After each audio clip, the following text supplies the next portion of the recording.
સ્વાગત છે તમારું એમજે ટીચિંગમાં. હું છું જય મહેતા.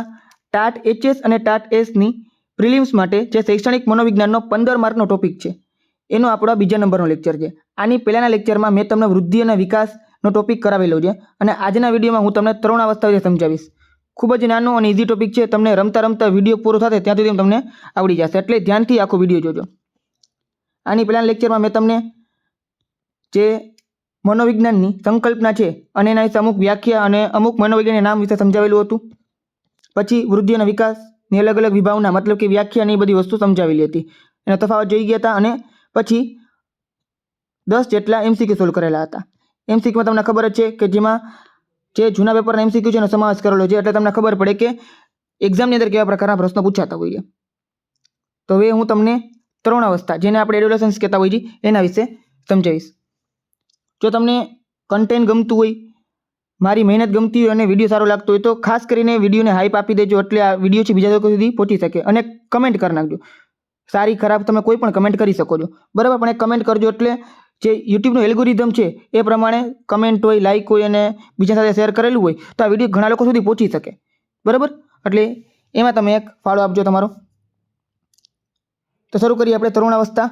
તરુણાવસ્થા એ માનવ વિકાસની સૌથી ગતિશીલ અને પરિવર્તનશીલ અવસ્થા છે. અંગ્રેજી શબ્દ એડોલેસન્સ લેટિન શબ્દ એડોલ્સ્કેર પરથી ઉતરી આવ્યો છે. હવે જો એડોલેસન્સ, આ તમે શબ્દથી પરિચિત હશો. ના ખબર હોય તો એકવાર આ શબ્દ ધ્યાનથી જોઈ લ્યો, બરાબર. જનરલી તમે માસ્ટર ડિગ્રીમાં છો, કરેલી છે તો તમને ખબર હોવી જ જોઈએ, બરાબર. બેચલર કે માસ્ટર ડિગ્રી કોઈ પણ, બીએડ પછી આ વસ્તુ તમને ખબર હોવી જોઈએ કે તરુણાવસ્થાનો ઇંગ્લિશ શબ્દ શું છે.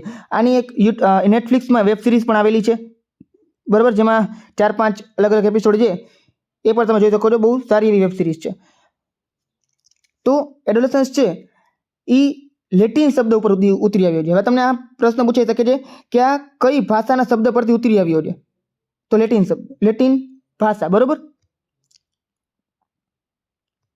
જેનો અર્થ પરિપક્વતા તરફ વધવું, ટુ ગ્રો ટુ મેચ્યુરિટી થાય છે. આ અવસ્થામાં સામાન્ય રીતે 12 થી 19 વર્ષ સુધીનો સમયગાળો આવરી લે છે. સંઘર્ષ અને તોફાનની અવસ્થા. મનોવૈજ્ઞાનિક સ્ટેનલી હોલ, જી સ્ટેનલી હોલ, તરુણાવસ્થાને સંઘર્ષ, તણાવ, તોફાન અને વિરોધની અવસ્થા તરીકે ઓળખાવે છે, બરાબર. Period of storm and stress. Stress એટલે મતલબ શું? જે ચિંતા, તણાવ, બરાબર છે. ઘણા બાળકો છે એ ચિંતા કરતા હોય, અને સ્ટ્રોમ મતલબ કે એક તોફાન હોય, એક જુસ્સો હોય અલગ પ્રકારનો તરુણાવસ્થામાં. આ સમયે તરુણો શારીરિક અને માનસિક રીતે એટલા બધા પરિવર્તનોમાંથી પસાર થાય છે કે તેઓ ઘણીવાર મૂંઝવણ અને અસ્થિરતા અનુભવે છે. મુખ્ય પાયાના ફેરફારો, બરાબર. હવે આમાંથી ઘણી બધી વસ્તુ તમને ખબર જ હશે, ખાલી એક તમારા માટે રિપીટ જ થાય છે. શારીરિક ફેરફાર, જેમાં આપણે કહી શકીએ કે વજન છે, ઊંચાઈ છે, એમાં વધારો થાય, બરાબર.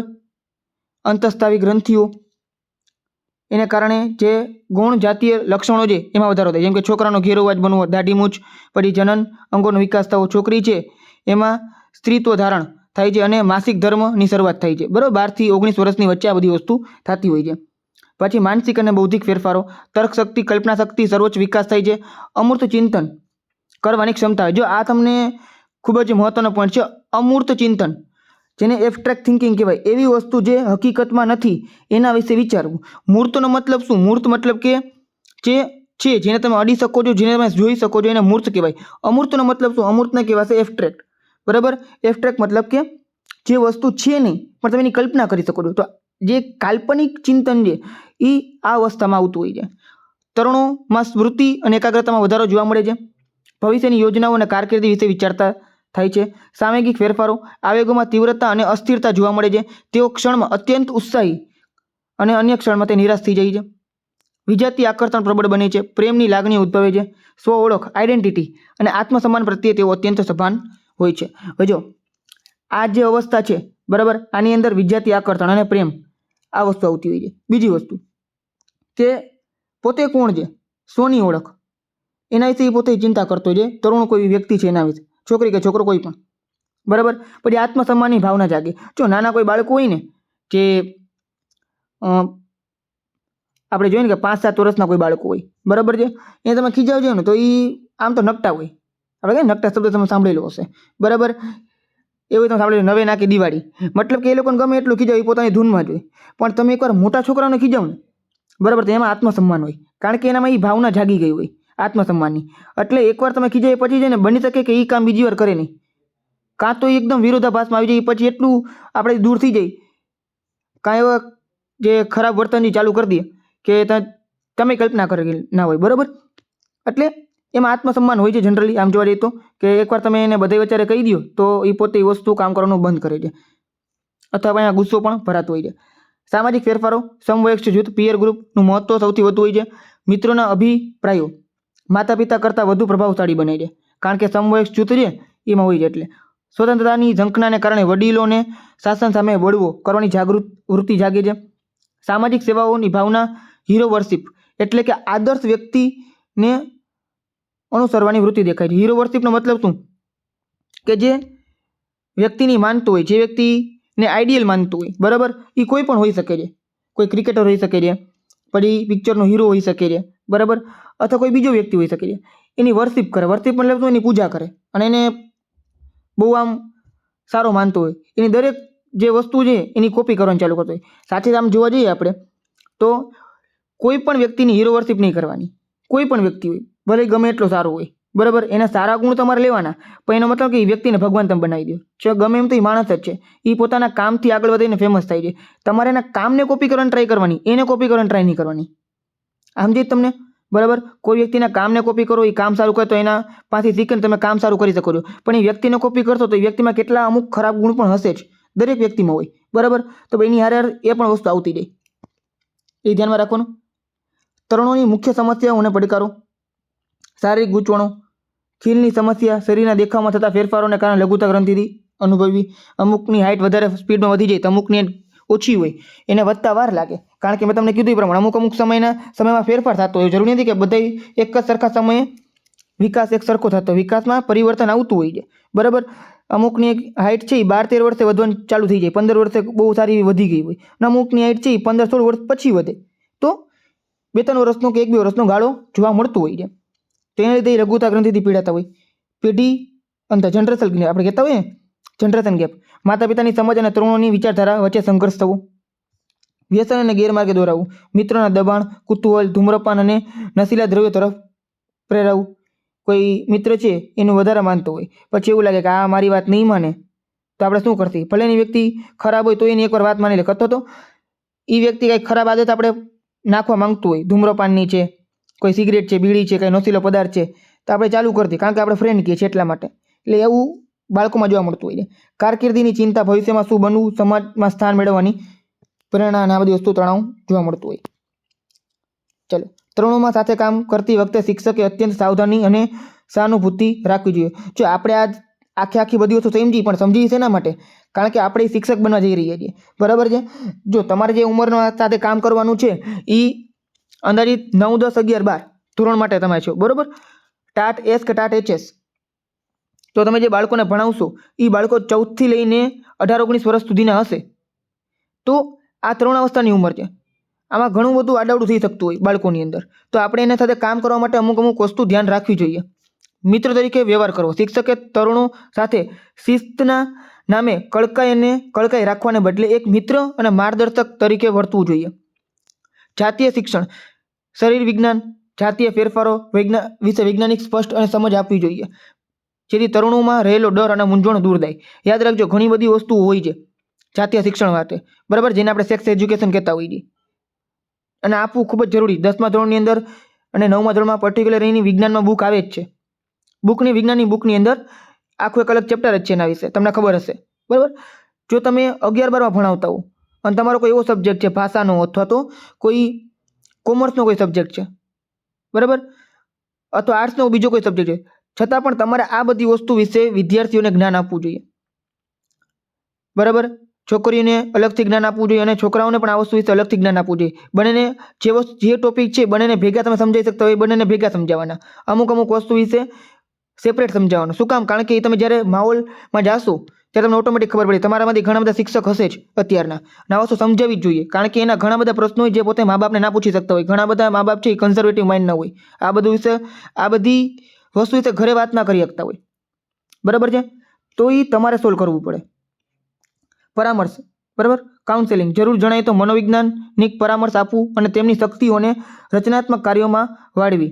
કોઈ વિદ્યાર્થી કોઈ ડિપ્રેશનમાં, કોઈ કાંઈ તકલીફ પડી હોય, બરાબર, એ સમયે તમને કીધું ને કે આજે ઉંમર છે ને એ આકર્ષણ અને પ્રેમની ઉંમરે હોય, તો કોઈક વાર આપણે કહીએ ને ઓલું પેચઅપ ને બ્રેકઅપ ને એવું બધું થતું હોય, બરાબર છે, તો એને લીધે તકલીફ પડતી હોય બાળકોને, એમાં એનું ઘણી બધી વસ્તુ ખોળવાઈ જતી હોય, તો એને આ કાંઈ તમને તકલીફ જણાય તો એને બાજુમાં બેસાડીને પૂછ્યું છે તને શું તકલીફ છે, બરાબર છે. આ બધી વસ્તુ તમારે કરવાની છે. ખાલી એક આપણે ભણાવવાનું જ કામ નથી, આ બધું આપણે ક્યાંક ને ક્યાંક તમે ફેસ કરશો. લોકશાહી વાતાવરણ, વર્ગખંડમાં તેમને પોતાના વિચારો રજૂ કરવાની સ્વતંત્રતા આપવી જોઈએ. ચાલો, તો આ થઈ ગયું. હવે આ ટોપિક સમજાઈ ગયો. હવે આપણે એના MCQ સોલ્વ કરતી. ટા ટેસ્ટનો PYQ છે. સંઘર્ષ અને તોફાનની અવસ્થા કોણે કીધી છે? તો સ્ટેનલી હોલ. આપણે અત્યાર સુધીમાં એક જ નામ આવેલું છે આમાં, બરાબર, જી સ્ટેનલી હોલ. એડોલેસન્સ શબ્દનો અર્થ શું છે? તો પરિપક્વતા તરફ વળવું. સાવિધી છે, બરાબર. લેટિન શબ્દ એડોલ્સ્કેર પરથી ઉતરી આવ્યો છે. તરુણાવસ્થામાં કયા પ્રકારનું ચિંતન સૌથી વધુ વિકસે છે? કયા પ્રકારનું ચિંતન? મૂર્ત, અમૂર્ત, માત્ર નકલ કરવી કે સંવેદનલક્ષી? તો શું આવશે? અમૂર્ત, જેને આપણે એબ્સ્ટ્રેક્ટ થિંકિંગ કહેતા હોઈએ છીએ. જીન પિયાજેનો જે તબક્કો છે, ફોર્મલ ઓપરેશનલ સ્ટેજ, બરાબર, અહીંથી શરૂ થાય છે અને તાર્કિક અને અમૂર્ત જે ચિંતન જે કરી શકતું હોય છે. પછી ઇમેજિનરી ઓડિયન્સ, ખ્યાલ શું સૂચવે છે? હવે તમારા માટે આ નવો શબ્દ છે, બરાબર છે, પણ સાવિધી છે, તમે જોઈ લો તમને ખબર પડી જશે. ઇમેજિનરી ઓડિયન્સનો મતલબ શું? તમને લાગે છે કે બધા તેમને જ જોઈ રહ્યા છે, તેમને શું લાગે છે કે બધા તેને જોઈ રહ્યા છે. આ વસ્તુ છે એ તરુણોમાં જોવા મળતી હોય. અહમ કેન્દ્રિતાના કારણે તેમને લાગે છે કે દરેક વ્યક્તિ તેમની તરફ ધ્યાન આપી રહ્યો છે. સાચે એવું હોતું જ નથી, બરાબર. યાદ રાખજો, કોઈ પણ વ્યક્તિને પોતાના વિશે જ યાદ રહીએ. તમે એકવાર તમારા જીવનમાં બનેલી 4-5 વર્ષ પહેલાંની કોઈ ઘટના યાદ કરો, કોઈ પણ ઘટના જેમાં તમે કેન્દ્રમાં છો, તમને તમારા વિશે યાદ હશે, તમારી સાથે તમારા જે ફ્રેન્ડ્સ છે એના વિશે તમને કંઈ એટલું બધું યાદ નહીં હોય, બરાબર. તમારા મમ્મી પપ્પા વિશે તમને એટલું બધું કાંઈ અમુક વસ્તુ યાદ નહીં હોય. કોઈ ઘટના હશે એ યાદ હશે તમને, આખી ઘટના તમારા સાથે કોણ જોડાયેલું હતું એ પણ તમને યાદ હશે એ ઘટના સાથે. પણ પર્ટિક્યુલર કોઈ એક વ્યક્તિની વાત કરીએ કે તમારો કોઈ મિત્ર છે કે તમારી કોઈ ફ્રેન્ડ છે, એની યારે કઈ કઈ વસ્તુ બની એ તમને એટલું બધું તમે ધ્યાન નહીં આપતા, ઇગ્નોર કરતા હશો. કારણ કે દરેક વ્યક્તિ અહમ કેન્દ્રી હોય, આમ પોતાના વિશે વિચારતો હોય, એટલે પોતાની વસ્તુ યાદ રહી, બાકી બધી વ્યક્તિ ભૂલાઈ જતું હોય. પણ સામેવાળો શું વિચારે છે શું યાદ રાખશે, બરાબર, એવું વિચારીને આપણે શું કરતા હોઈએ છીએ? પોતાનું સ્વ છે એ ખોઈ દેતા હોઈએ છીએ. તો એ ધ્યાન રાખવાનું. મિત્રોના જૂથ પ્રત્યે વફાદારીને શું કહેવામાં આવે છે? તો સમવયસ્ક જૂથ પ્રભાવ. ઓપ્શન નંબર બી, બરાબર છે, પિયર ઇન્ફ્લુઅન્સ. હું કોણ છું આ કયા તબક્કાની અંદર આવે? તો સીધી વાત છે, તરુણાવસ્થાની અંદર જવાનું છે. Identity versus role confusion. આ એરિક્સન મુજબ, એરિક્સનનો આપણે જે 8 અલગ અલગ તબક્કા, આની પહેલાં મેં તમને વાત કરી હતી, એરિક્સને 8 અલગ અલગ અવસ્થા આપેલી છે વિકાસની, એની અંદર આ પણ એક અવસ્થા છે. તરુણાવસ્થામાં થતા શારીરિક ફેરફારો માટે કઈ ગ્રંથિ જવાબદાર છે? તો યાદ રાખજો, પિચ્યુટરી ગ્રંથિ, જે આપણી સૌથી પ્રાઇમરી ગ્લેન્ડ કહેવાય છે, જેને આપણે પિયુષ ગ્રંથિ કહેતા હોઈએ છીએ, અને એને આપણે માસ્ટર ગ્લેન્ડ અથવા તો માસ્ટર ગ્રંથિ પણ કહેતા હોઈએ છીએ. હોર્મોન્સના જેટલા પણ ફેરફાર થતા અહીંથી કંટ્રોલ થતા હોય છે, મગજની અંદર આવેલી હોય છે આ ગ્રંથિ, બરાબર છે. તરુણાવસ્થાનો સમયગાળો સાવિધી 12 થી લઈને 18 વર્ષ અથવા 12 થી 19 વર્ષ, બરાબર. હીરો વર્શિપનો અર્થ શું? મતલબ કે કોઈ આદર્શ વ્યક્તિ છે એનું આંધળું અનુકરણ કરવું, એને હીરો વર્શિપ કહેવામાં આવે છે. સાવિધી છે, બરાબર, જેમ કે કોઈ ફિલ્મી કલાકાર છે, ખેલાડી છે, નેતા છે, એને પોતાનો આદર્શ માનીને એનું અનુકરણ કરતા હોય છે. પછી ઘણીવાર એ કોઈ ફિલ્મી કલાકાર છે, બરાબર, જેમ કે ઓલું જે પિક્ચર આવ્યું હતું RRR, બરાબર, પછી સિવાય પુષ્પા આવ્યું છે, અલગ અલગ સાઉથના ઘણા બધા પિક્ચર આવેલા છે, જેની અંદર હીરો સિગરેટ પીતો હોય, ચશ્મા પહેરાવીને પોતાનું આમ શું કહેતા હોય એ લોકો ત્યાં જેનઝીમાં લે છે ત્યારે ઓરા ફાર્મ કરવું, બરાબર ને, એક ઓરા દેખાડતો હોય પોતાનો. તો એ વસ્તુ છે ને પોતે કરવાની ટ્રાય કરે. હા, છે એ પિક્ચરમાં જ સારું લાગે, રિયાલિટીમાં સારું ના લાગે. તો એ વસ્તુ ધ્યાનમાં રાખીને કે હીરો વર્શિપ બને ત્યાં સુધી કોઈ બાળક ના કરે, બરાબર, એને સમજાવવાના આ વસ્તુ વિશે. કારણ કે પોતાની અલગ આઈડેન્ટિટી છે આપણી, બીજાને જોઈને એને જેવું બનવાની જરૂર નથી. તરુણાવસ્થાની સમસ્યાઓના ઉકેલ માટે શિક્ષકે કેવો અભિગમ અપનાવવો જોઈએ? સરમુખ્યતાધારી, ઉપેક્ષિત, લોકશાહી અને સહાનુભૂતિપૂર્ણ, અને કડક શિક્ષાત્મક. તો ઓપ્શન નંબર સી એકદમ સાચું છે, લોકશાહી અને સહાનુભૂતિપૂર્ણક, બરાબર. આ ટોપિક કમ્પ્લીટ થઈ ગયો છે. નેક્સ્ટ વિડીયોમાં હું તમને શૈક્ષણિક મનોવિજ્ઞાનની અલગ અલગ જે પદ્ધતિઓ છે, બરાબર, જેને આપણે મેથડ ઓફ એજ્યુકેશનલ પેડાગોજી કહેતા હોઈએ, એના વિશે સમજાવીશ અને એના MCQ પણ આપણે સોલ્વ કરતી. વિડીયો ગમે છે તો ખાસ કરીને લાઇક કરી નાખજો અને શેર કરી નાખજો તમારા દરેક મિત્ર સાથે અને હાઈપ આપી દેજો એટલા વિડીયો બીજા લોકો સુધી પહોંચી શકે. તો મળીએ આપણે નેક્સ્ટ વિડીયોમાં.